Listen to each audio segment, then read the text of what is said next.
ನಮಸ್ಕಾರ. Price the Lord Jesus. ಎಲ್ಲ ನನ್ನ ಪ್ರೀತಿಯ ದೇವಜನರೇ, ನನ್ನ ಪ್ರೀತಿಯ ಸಹೋದರರೇ, ದೇವಜನರೇ, ನಮ್ಮ ಪ್ರಿಯ ರಕ್ಷಕನು ನಮ್ಮನ್ನು ಪ್ರೀತಿಸಿ ಹೊಸ ದಿನವನ್ನು ನಮ್ಮ ಜೀವಿತದಲ್ಲಿ ಅನುಗ್ರಹಿಸಿ ತನ್ನ ಸುಮಧುರವಾದಂಥ ನುಡಿಗಳಿಂದ ನಮ್ಮನ್ನು ಚೈತನ್ಯಗೊಳಿಸುವುದಕ್ಕೆ ಮತ್ತೊಂದು ಸಾರಿ ನನ್ನನ್ನು ಒಂದುಗೂಡಿಸಿದ ಕರ್ತನಿಗೆ ಸ್ತೋತ್ರ. ಸೇರಿ ಬಂದಿರುವಂಥ ನಿಮ್ಮೆಲ್ಲರಿಗೂ ಪ್ರತ್ಯೇಕವಾಗಿ ಈ ದಿನ 8ನೇ ತಾರೀಕು ಮಾರ್ಚ್ ತಿಂಗಳು 2026 ಎಲ್ಲ ಮಹಿಳೆಯರಿಗೆ ಮಹಿಳೆಯರ ದಿನಾಚರಣೆಯ ಶುಭಾಶಯಗಳು. ದೇವಜನವೇ, ಮಹಿಳೆಯರು, ಸ್ತ್ರೀಯರು ಇಲ್ಲವೇ ವಿಮೆನ್ ಅನ್ನುವಂಥವರು ನಿಜವಾಗಿಯೂ ಒಂದು ಆಶೀರ್ವಾದ. ಲೋಕದಲ್ಲಿ ಅನೇಕ ವಿಧವಾದಂಥ ಗಾದೆ ಮಾತುಗಳು ಸ್ತ್ರೀಯರ ಕುರಿತಾಗಿ ಮಾತನಾಡುತ್ತವೆ. ಹೆಣ್ಣೊಂದು ಕಲಿತರೆ ಶಾಲೆಯೊಂದು ತೆರೆದಂತೆ, ಹೆಣ್ಣು ಒಲಿದರೆ ನಾರಿ, ಮುನಿದರೆ ಮಾರಿ ಎಂಬುದಾಗಿ ಕೂಡ ಹೇಳುತ್ತದೆ.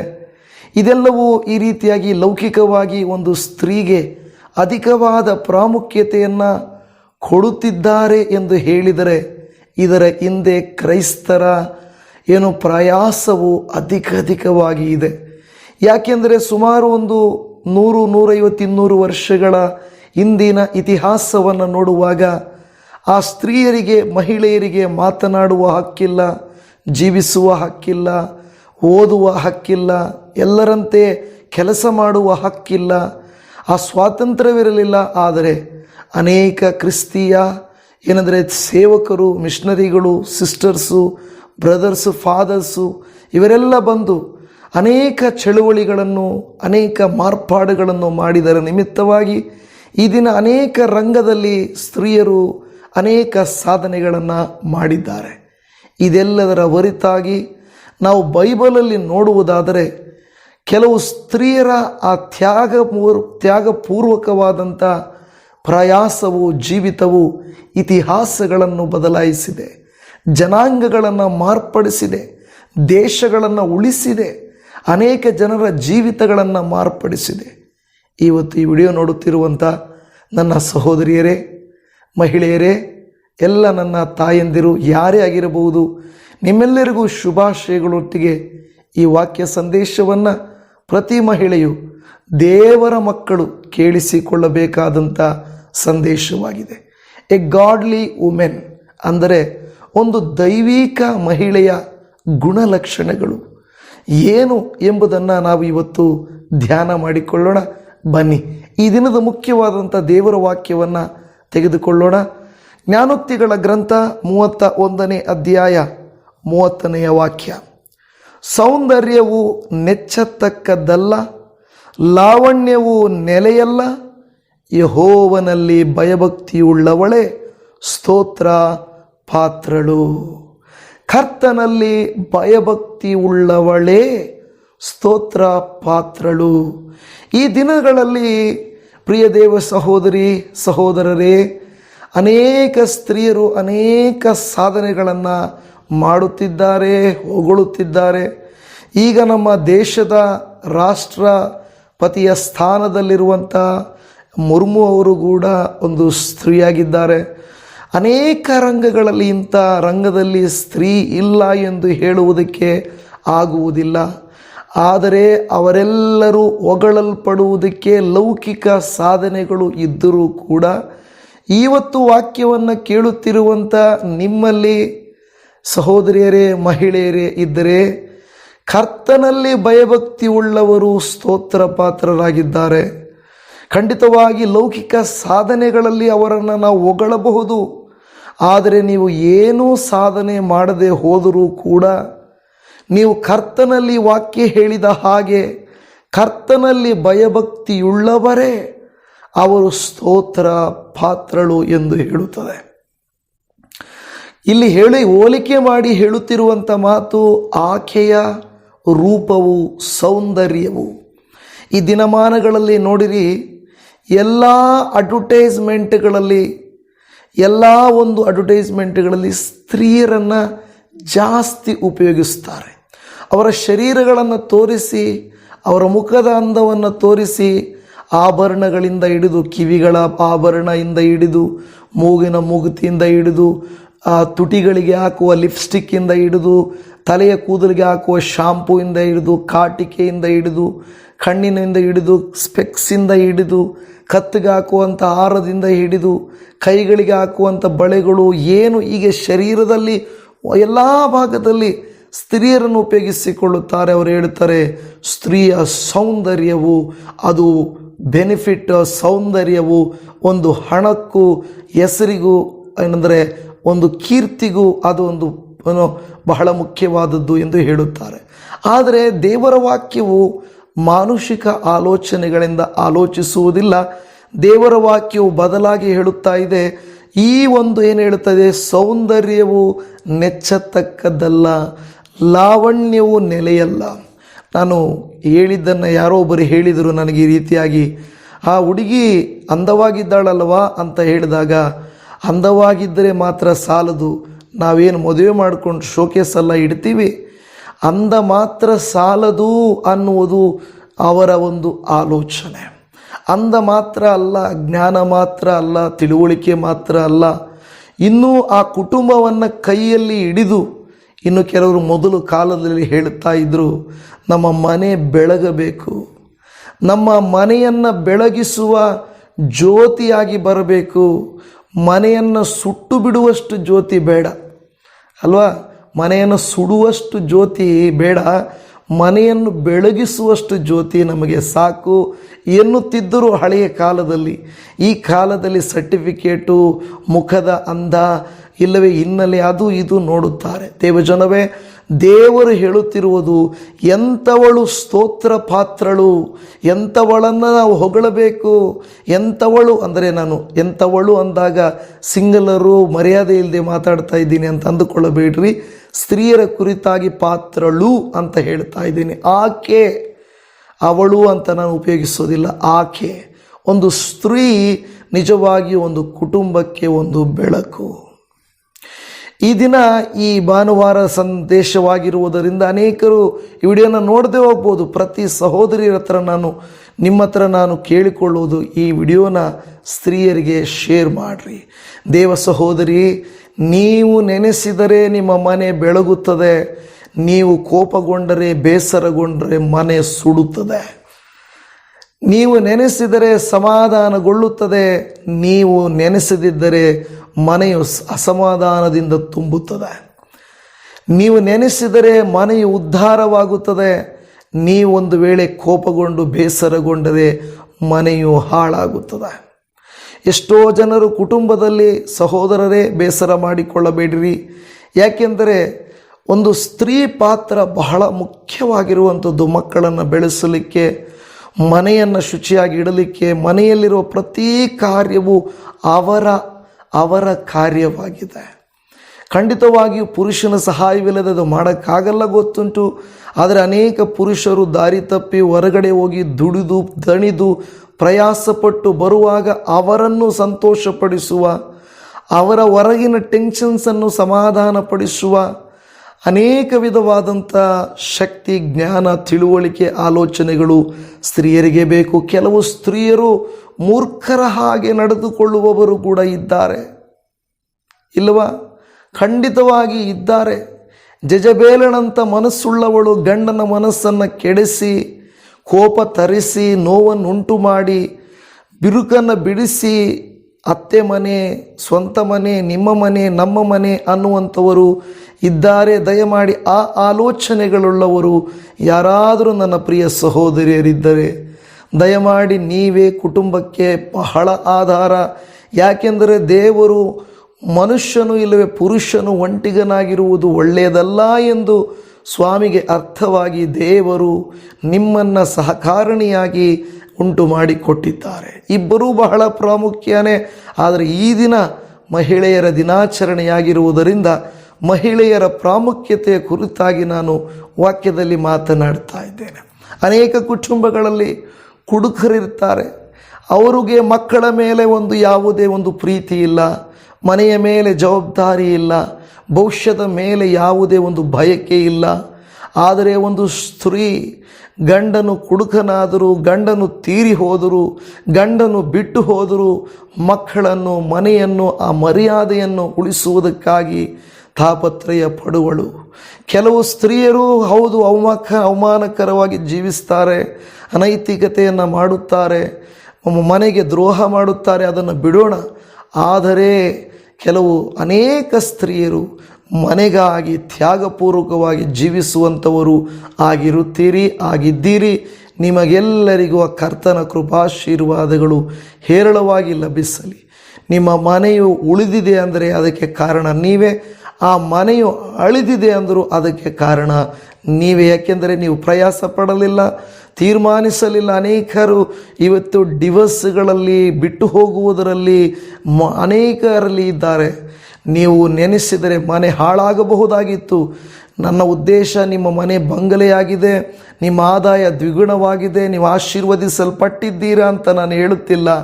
ಗುಡಿಸಲಾದರೂ ಆ ಮನೆಯಲ್ಲಿ ಊಟವಿದೆ, ಬಟ್ಟೆ ಇದೆ, ಆ ಮನೆಯಲ್ಲಿ ಕಣ್ಣೀರಿದ್ದರೂ, ಕಷ್ಟ ಇದ್ದರೂ, ಕುಡುಕುತನ ಇದ್ದರೂ ನೀವು ಮಕ್ಕಳನ್ನು ಪೋಷಿಸಿ ಮನೆಯನ್ನು ನಡೆಸ್ತಾ ಇದ್ದೀರಾ.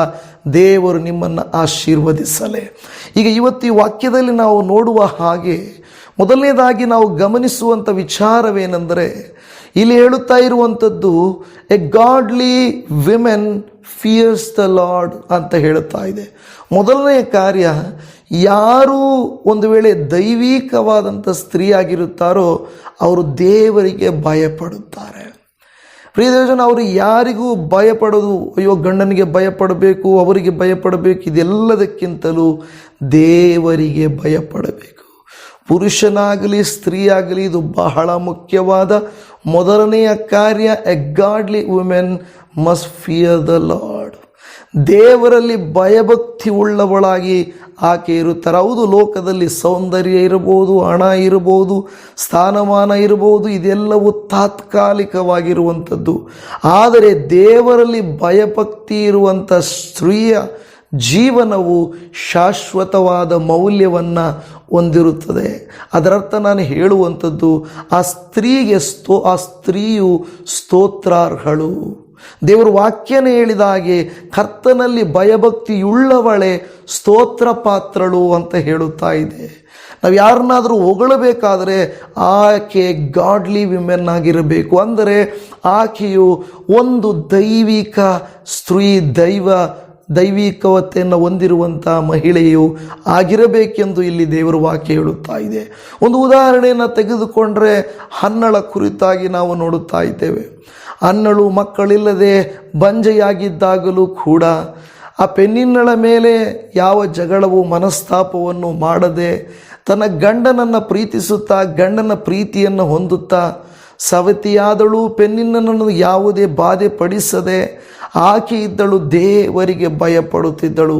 ಪ್ರತಿ ವರ್ಷ ದೇವರ ಸಮ್ಮುಖಕ್ಕೆ ಹೋಗುತ್ತಿದ್ದಳು, ದೇವರನ್ನು ಆಶ್ರಯಿಸಿದ್ದಳು. ದೇವರನ್ನು ಆಶ್ರಯಿಸಿ ಆತನನ್ನೇ ಆಧಾರ ಮಾಡಿಕೊಂಡಿದ್ದಳು. ದೇವರ ವಾಕ್ಯದಲ್ಲಿ ನಾವು ಅದಕ್ಕೆ ನೋಡುತ್ತಾ ಇದ್ದೀವಿ.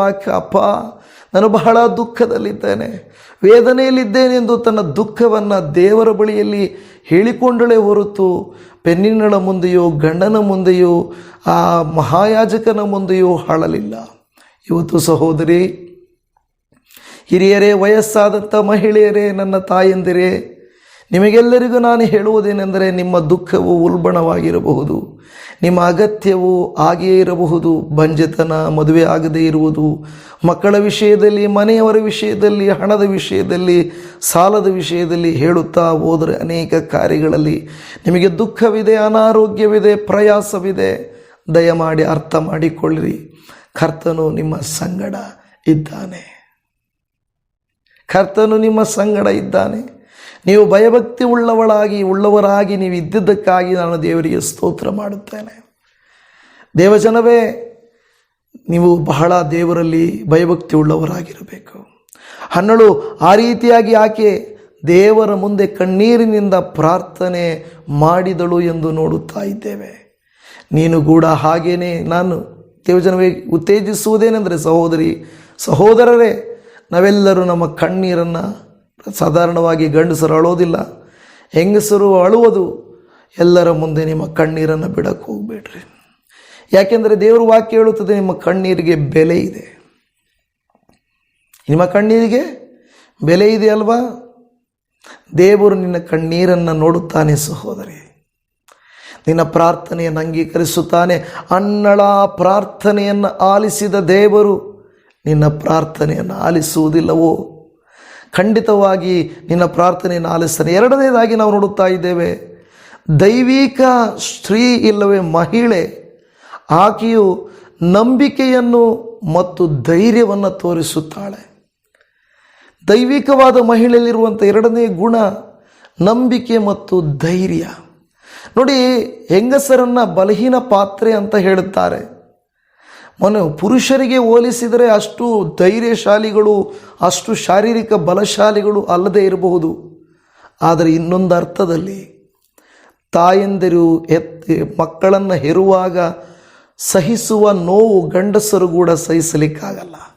ಅನೇಕ ಎಲುಬುಗಳು ಒಂದೇ ಸಾರಿಗೆ ಮುರಿದಂಥ ಪೇಯ್ನ್ ಬಂದರೆ ಹೇಗಿರುತ್ತದೋ ಅದೇ ರೀತಿಯಲ್ಲಿ ಒಂದು ತಾಯಿ ಮಗುವಿಗೆ ಗರ್ಭಫಲವನ್ನು ಹೊತ್ತು ಮಗುವನ್ನು ಹೆರುವಾಗ ನೋವಾಗುತ್ತಂತೆ. ನಿಮಗೆಲ್ಲರಿಗೂ ಅನುಭವ ಆಗಿರುತ್ತದೆ. ಅವು ಗಂಡಸರು ನಮಗೆ ಗೊತ್ತಿಲ್ಲ, ಆದರೆ ಬರೀ ನಾನು ಉದಾಹರಣೆ ಹೇಳ್ತೇನೆ. ಒಂದೇ ಸಾರಿ ಕೆಲವು ಎಲುಬುಗಳನ್ನು ಮುರಿದಾಗ ಆಗುವ ನೋವು, ಅದನ್ನು ಸಹಿಸುವ ಶಕ್ತಿ ನಿಮಗಿದೆ. ಕುಟುಂಬದಲ್ಲಿ ಎಲ್ಲ ಕಾರ್ಯಗಳನ್ನು ಒಟ್ಟೊಟ್ಟಿಗೆ ಮಾಡಲಿಕ್ಕಿರುವ ಶಕ್ತಿ ನಿಮಗಿದೆ. ಗಂಡಸರು ಒಂದೇ ಕೆಲಸದಲ್ಲಿ ಬಹಳ ಕಷ್ಟಪಟ್ಟು ಮಾಡ್ತಾರೆ, ಇಲ್ಲ ಅಂತಲ್ಲ. ಆದರೆ ಅನೇಕ ಕಾರ್ಯಗಳನ್ನು ಮ್ಯಾನೇಜ್ ಮಾಡುವಂಥದ್ದು ನಿಮ್ಮ ಕೈಯಲ್ಲಿದೆ. ಪುರುಷರ ಆಯಸ್ಸು ಕಡಿಮೆ, ಸ್ತ್ರೀಯರ ಆಯಸ್ಸು ಅಧಿಕ. ಹೌದಾ ಇಲ್ವಾ? ಸಾರಿ ತಪ್ಪಿದರೆ, ನನಗೆ ಅನಿಸಿದ್ದು, ನನಗೆ ಗೊತ್ತಿರೋದು ನಾನು ಹೇಳ್ತಾ ಇದ್ದೇನೆ. ಹೆಚ್ಚಿನ ಪುರುಷರು ಹೆಚ್ಚು ಕಾಲ ಬದುಕೋದಿಲ್ಲ, ಆದರೆ ಸ್ತ್ರೀಯರು ಬದುಕ್ತಾರೆ. ಊಟ ಮಾಡೋದು ಮೊದಲು ಸ್ತ್ರೀಯರು ಊಟ ಮಾಡ್ತಾರಾ? ಇಲ್ಲ, ಪುರುಷರೇ ಊಟ ಮಾಡಿಸ್ತಾರೆ, ಊಟ ಉಣಿಸ್ತಾರೆ, ಬಡಿಸ್ತಾರೆ. ಕೊನೆಯಲ್ಲಿ ತಿಂದರೂ ಕೂಡ, ಲೇಟಾಗಿ ತಿಂದರೂ ಕೂಡ ಸ್ತ್ರೀಯರು ಅಷ್ಟೊಂದು ಕಷ್ಟಜೀವಿಗಳಾಗಿ ಇರುವುದರಿಂದಲೇ ಅವರ ಆಯಸ್ಸು ಅಧಿಕವಾಗಿ ಹೋಗುತ್ತಾ ಇರುತ್ತದೆ. ಇವತ್ತು ನಂಬಿಕೆ ಮತ್ತು ಕರೇಜ್, ಧೈರ್ಯ. ಗಂಡಸರು ಬೇಗನೆ ಸೋತು ಹೋಗ್ತಾರೆ. ಸಾಲ ಅಂದರು, ಸಮಸ್ಯೆ ಅಂದರು, ಶತ್ರುಗಳಂದರು. ಆದರೆ ಹೆಂಗಸರಾಗಲ್ಲ. ಅವರು ಅಂಥ ಬಲಶಕ್ತಿ ಇಲ್ಲದೆ ಹೋದರೂ ಕೂಡ ಎಲ್ಲೋ ಒಂದು ಕಡೆ ಅವರು ಇರಲಿ ಅಂತ ಒಂದು ಧೈರ್ಯವನ್ನು ಅವರು ತೋರ್ಪಡಿಸುತ್ತಾರೆ. ತಪ್ಪಿದ್ದರೆ ಕ್ಷಮೆ ಇರಲಿ. ಆದರೆ ಇಲ್ಲಿ ಹೇಳುತ್ತಿರುವ ಮಾತು ಕರೇಜ್ ಆ್ಯಂಡ್ ಫೇತ್. ಉದಾಹರಣೆಗೆ ನಾವು ಬೈಬಲಲ್ಲಿ ಎಸ್ತೇರಳ ಕುರಿತಾಗಿ ನಾವು ನೋಡುತ್ತಾ ಇದ್ದೇವೆ. ಎಸ್ತೇರಳು ಎಂತಹ ಪರಿಸ್ಥಿತಿಯಲ್ಲಿ ತನ್ನ ಜನರಿದ್ದಾರೆ ಎಂದು ತಿಳಿದು, ಎಸ್ತೇರಳ ಗ್ರಂಥ 4ನೇ ಅಧ್ಯಾಯದ 14ನೇ ವಚನದಲ್ಲಿ ಹೇಳ್ತಾನೆ, ಇದಲ್ಲದೆ ನೀನು ಇಂಥ ಸಂದರ್ಭಕ್ಕಾಗಿಯೇ ಪಟ್ಟಕ್ಕೆ ಬಂದಿರಬಹುದು, ಯಾರು ಬಲ್ಲರು ಎಂದು ಹೇಳಿ ಕಳುಹಿಸಿದನು. ಮೊರ್ದೆಕೈಯನ್ನು ಎಸ್ತೇರಳಿಗೆ ಹೇಳಿ ಕಳಿಸ್ತಾಳೆ, ಎಸ್ತೇರಳೇ, ನೀನಿವತ್ತು ಒಂದು ವೇಳೆ ನೀನು ರಾಣಿಯಾಗಿದ್ದಿ ಅಂದರೆ, ಇವಾಗೇನು ನಾವು ಮೊರ್ದೆಕಾಯ, ಹಾಮಾನ ಇದು ಧ್ಯಾನ ಮಾಡ್ತಾ ಇದ್ದೇವೋ, ಇದು ಇವತ್ತಿನ ಯುದ್ಧ ಕಾಲಕ್ಕೆ ಸಂಭವಿಸುವಂಥ ಹೋಲಿಕೆ ಆಗುವಂಥದ್ದು. ಟ್ರಂಪ್ ಮತ್ತು ಏನು ಇರಾನ್ ಇದೆಯೋ, ಇರಾನ್ ಮತ್ತು ಟ್ರಂಪ್ ಮಧ್ಯೆ ಈಗ ಅದೇ ರೀತಿ ಕತೆ ಇದೆ. ಬೈಬಲ್ ಪ್ರಕಾರವಾಗಿ ಈಗ ಯುದ್ಧಗಳು ನಡೀತಾ ಇರೋದು, ಇಲ್ಲ ಅಂತಲ್ಲ. ದೇವಜನರಲ್ಲಿ ಹೇಳ್ತಾ ಇರುವಂಥ ಮಾತು ಏನಂದರೆ, ನೀನು ಪಟ್ಟಕ್ಕೆ ಬಂದಿದ್ದೀಯ ಅಂದರೆ ಈ ಸಂದರ್ಭಕ್ಕಾಗಿಯೇ.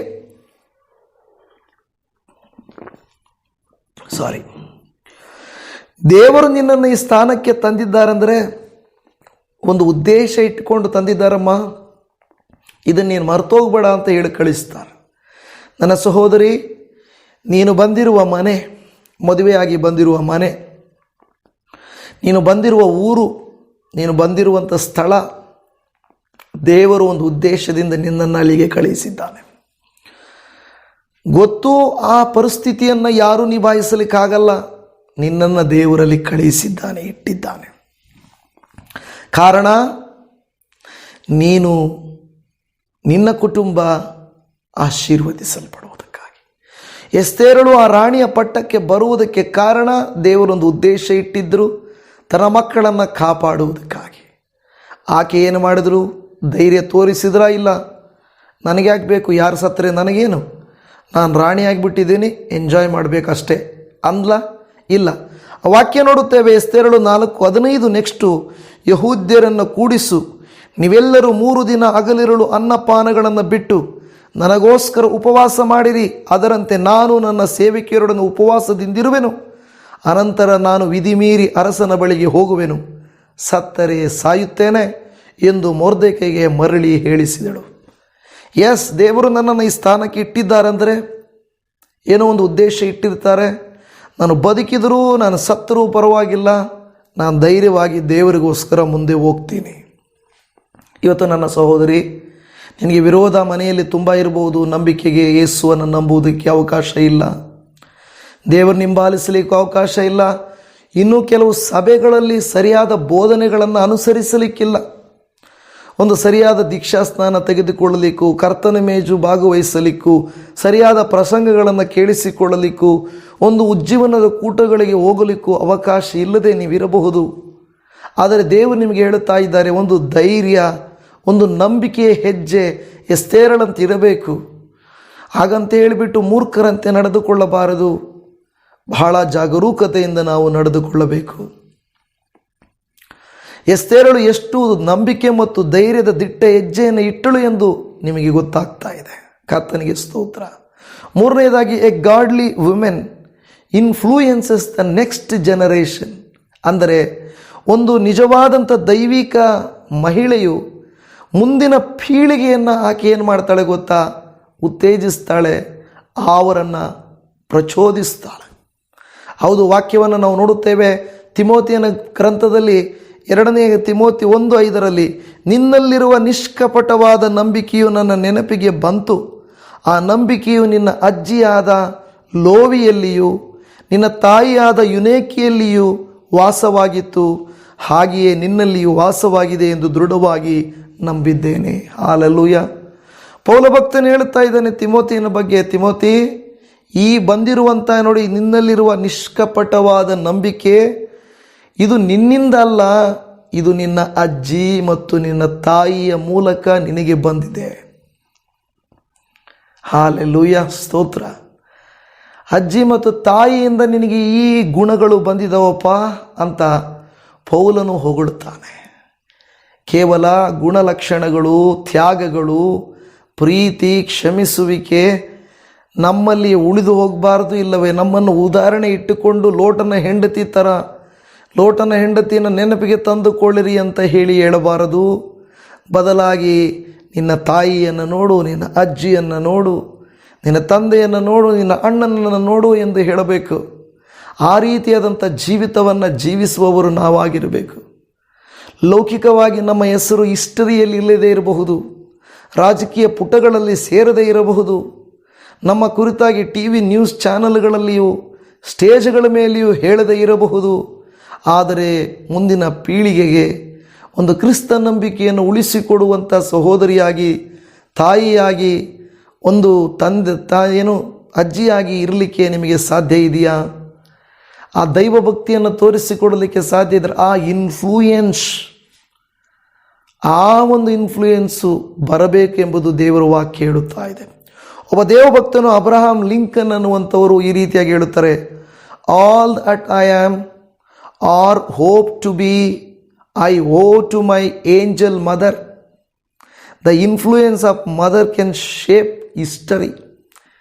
ನಾನು ಏನಾಗಿದ್ದೀನೋ, ಏನಾಗುತ್ತೇನೋ ಅದೆಲ್ಲವೂ ಒಂದು ದೇವದೂತೆಯಾದ ನನ್ನ ತಾಯಿಯ ಪ್ರಯಾಸ. ಒಬ್ಬ ವ್ಯಕ್ತಿ ಇತಿಹಾಸವನ್ನು ಕೂಡ ನಿರ್ಮಿಸಲಿಕ್ಕೆ ತಾಯಿಯ, ಒಂದು ಮಹಿಳೆಯ ಪ್ರಯಾಸ, ಒಂದು ಹೆಂಡತಿಯ ಪ್ರಯಾಸ ಎಷ್ಟೋ ಇರುತ್ತದೆ. ದೇವಜನವೇ, ಅವರು ಮುಂದೆ ಇಲ್ಲದೆ ಇರಬಹುದು. ಒಂದು ವೇಳೆ ನಾನು ವಿಡಿಯೋಸ್ ಮಾಡುವಾಗ ನನ್ನ ಜೊತೆ ಅವರು ಇಲ್ಲದೇ ಇರ್ಬೋದು, ನನ್ನ ಹೆಂಡತಿ, ಬಟ್ ಅವರ ಒಂದು ಪ್ರಯಾಸ ಇದ್ದೇ ಇರ್ತದೆ. ನಾನು ಆಲ್ವೇಸ್ ಕ್ರೆಡಿಟ್ ಕೊಡ್ತೇನೆ. ಅದು ಹೊಗಳಿಕೊಳ್ಳುವುದಕ್ಕಾಗಿ ನಾನು ಹೊಗಳಿಕೊಳ್ತಾರೆ ಅಂತ ಹೇಳ್ಬಿಟ್ಟು ನಾನು ಹೇಳೋದಿಲ್ಲ ಯಾವುದನ್ನು. ಆದರೆ ನಿಮಗೆ ಗೊತ್ತಿದೆ, ನಾನು ಪ್ರಸಂಗಿಸುವುದರಲ್ಲೇ ನಿಮಗೆ ಗೊತ್ತಾಗುತ್ತದೆ. ದೇವ ಸಹೋದರಿ, ದೈವಿಕ ಸ್ತ್ರೀಯರಲ್ಲಿ ಇರಬೇಕಾದಂಥ 3ನೇ ಗುಣ, ಬೇರೆಯವರನ್ನು ನೀವು ಇನ್ಫ್ಲೂಯೆನ್ಸ್ ಮಾಡಬೇಕು. 4ನೇದಾಗಿ ನಾವು ನೋಡುತ್ತಾ ಇದ್ದೇವೆ, ಏನೆಂದರೆ ಆ ಒಂದು ದೈವಿಕ ಮಹಿಳೆಯು ಸೇವಾ ಮನೋಭಾವವುಳ್ಳವಳಾಗಿರುತ್ತಾಳೆ. ಸೇವೆ ಮಾಡುವಂಥ ಗುಣ ಅಪೊಸ್ತಲರ ಕೃತ್ಯಗಳು 9:36 ಯೊಪ್ಪದಲ್ಲಿ ತಬಿತಾ ಎಂಬ ಒಬ್ಬ ಶಿಷ್ಯಳಿದ್ದಳು. ಆ ಹೆಸರಿಗೆ ಗ್ರೀಕ್ ಭಾಷೆಯಲ್ಲಿ ದೋರ್ಕ ಎಂದ ಅರ್ಥ. ಆಕೆಯು ಸತ್ಕ್ರಿಯೆಗಳನ್ನು ದಾನ ಧರ್ಮಗಳನ್ನು ಬಹಳವಾಗಿ ಮಾಡುತ್ತಿದ್ದಳು. ಆಮೇನ್, ಹಲ್ಲೆಲೂಯಾ. ಆಕೆಯು ಸತ್ಕ್ರಿಯೆಗಳನ್ನು ದಾನ ಧರ್ಮಗಳನ್ನು ಬಹಳವಾಗಿ ಮಾಡುತ್ತಿದ್ದಳು.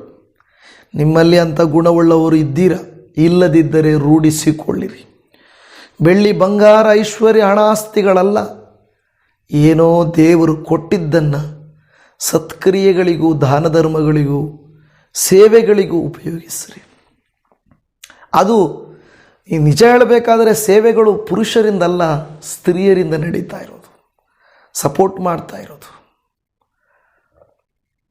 ದೇವರು ವಾಕ್ಯದಲ್ಲಿ ಹೇಳುತ್ತದೆ ಆಕೆಯ ಕುರಿತಾಗಿ ಜ್ಞಾನೋಕ್ತಿ 31:25 ಬಲವನ್ನು ತೇಜಸ್ಸನ್ನು ಹೊದ್ದುಕೊಂಡಿರುವಳು, ಭವಿಷ್ಯತ್ತಿನ ಭಯವಿಲ್ಲದೆ ನಗುತ್ತಿರುವಳು.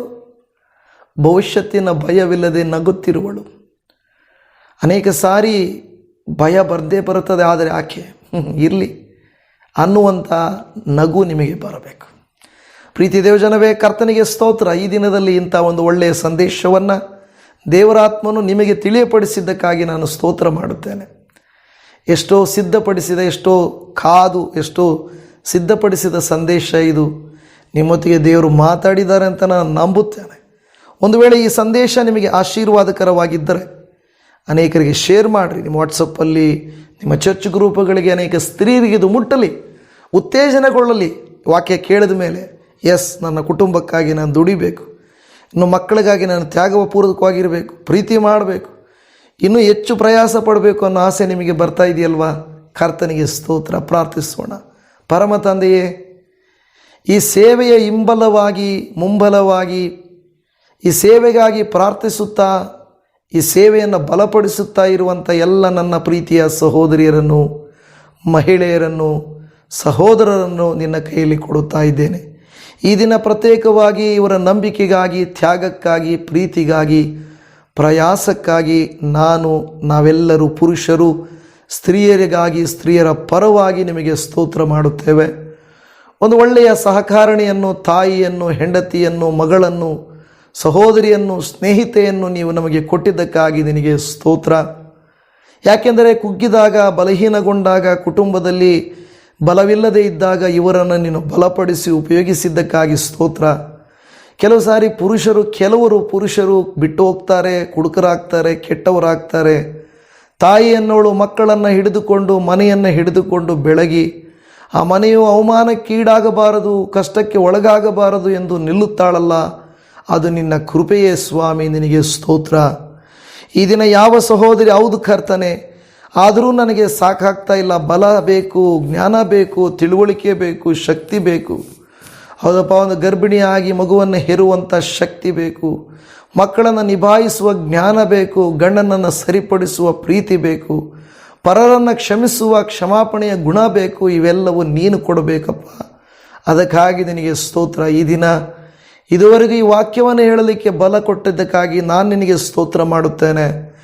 ಎಲ್ಲ ನನ್ನ ತಾಯಂದಿರನ್ನು, ಸಹೋದರಿಯರನ್ನು, ಮಹಿಳೆಯರನ್ನು ಅನುಗ್ರಹಿಸಿ ದೈವಿಕ ಕೃಪೆಗಳಿಂದ ತುಂಬಿಸಿ ಈ ಸಂದೇಶವು ಕೇವಲ ಅಪಕಥನೆ ಕೆಲವರಲ್ಲ, ಅನೇಕ ಸ್ತ್ರೀಯರು ನೋಡುವಂತೆ ನೀನು ಅನುಗ್ರಹಿಸಬೇಕೆಂದು ಬೇಡಿಕೊಳ್ಳುತ್ತಾ ಇದ್ದೇವೆ. ಅನೇಕರು ಉತ್ತೇಜಿಸಲ್ಪಟ್ಟು, ಅನುಗ್ರಹಿಸಲ್ಪಟ್ಟು, ಆಶೀರ್ವದಿಸಲ್ಪಡಲಿ ಎಂದು ಬೇಡುತ್ತಾ ಇದ್ದೇನೆ. ಅವರ ಮನೆಯು ಬೆಳಗಲಿ, ಸಭೆಯು ಉಜ್ಜೀವನಗೊಳ್ಳಲಿ, ಅವರ ಸೇವೆಯು ಅತ್ಯುನ್ನತವಾಗಲಿ, ಅವರು ಮಾಡುವ ಪ್ರಾರ್ಥನೆ, ತ್ಯಾಗ, ಪ್ರೀತಿ, ಕೋರಿಕೆಗಳೆಲ್ಲ ನೆರವೇರಲಿ. ಅವರನ್ನು ಪರಿಶುದ್ಧತೆಯಿಂದ ತುಂಬಿಸು. ಈ ವಾಕ್ಯದಲ್ಲಿ ಹೇಳಿದ ಹಾಗೆ ಯೆಹೋವನಲ್ಲಿ ಭಯಭಕ್ತಿ ಉಳ್ಳವಳು ಸ್ತೋತ್ರಾರ್ಹಳು ಎಂದು ಹೇಳಿದ ಹಾಗೆ ಅಂಥ ಎಲ್ಲ ಸ್ತ್ರೀಯರಿಗಾಗಿ ನಿಮಗೆ ಸ್ತೋತ್ರ ಮಾಡುತ್ತೇವೆ. ಇನ್ನು ಅಧಿಕವಾದ ಸ್ತ್ರೀಯರನ್ನು ಬಲಗೊಳಿಸು, ಮಾರ್ಪಡಿಸು, ರೂಪಾಂತರಗೊಳಿಸು.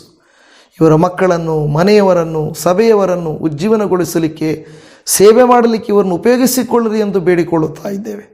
ಖಂಡಿತವಾಗಿಯೂ ನೀನು ಕರ್ತನೆ ಈ ವಾಕ್ಯದ ಮೂಲಕವಾಗಿ ಅನೇಕರೊಟ್ಟಿಗೆ ಮಾತನಾಡುತ್ತೀರೆಂದು ನಂಬುತ್ತಾ, ನಮ್ಮ ಕರ್ತನು, ರಕ್ಷಕನು, ನಮ್ಮನ್ನು ಪ್ರೀತಿಸಿದಾತನು, ನಮ್ಮೊಟ್ಟಿಗಿದ್ದು ನಡೆಸುವಾತನೂ ಆಗಿರುವಂಥ ನಜರೇತಿನ ಯೇಸು ಕ್ರಿಸ್ತನ ಪ್ರೀತಿಯುಳ್ಳ ಮೊದಲ ನಾಮದಲ್ಲಿ ಪ್ರಾರ್ಥಿಸುತ್ತೇವೆ ತಂದೆಯೇ. ಆಮೇನ್, ಆಮೇನ್. ಎಲ್ಲ ನನ್ನ ಪ್ರೀತಿಯ ದೇವಜನರಿಗೆ, ಪ್ರತ್ಯೇಕವಾಗಿ ನನ್ನ ಸಹೋದರಿಯರಿಗೆ, ತಾಯಂದಿರಿಗೆ, ನನ್ನ ಸ್ನೇಹಿತೆಯರಿಗೆ, ನನ್ನ ಸಹೋದರಿಯರಿಗೆ, ನಿಮ್ಮೆಲ್ಲರಿಗೂ ಯೇಸು ಕ್ರಿಸ್ತನ ಕೃಪೆಯು, ಶುಭವು, ಸಮಾಧಾನ, ಆಶೀರ್ವಾದವು ಉಂಟಾಗಲಿ. ಪುರುಷರನ್ನು ಪ್ರೀತಿಸಿರಿ, ನಿಮ್ಮ ಮನೆಗಳನ್ನು ಪ್ರೀತಿಸಿ ಅವರಿಗಾಗಿ ಪ್ರಯಾಸಪಟ್ಟು ದೈವ ನಾಮವನ್ನು ಘನಪಡಿಸಿರಿ. ಶಲೋಮ್. Praise the Lord Jesus. Amen.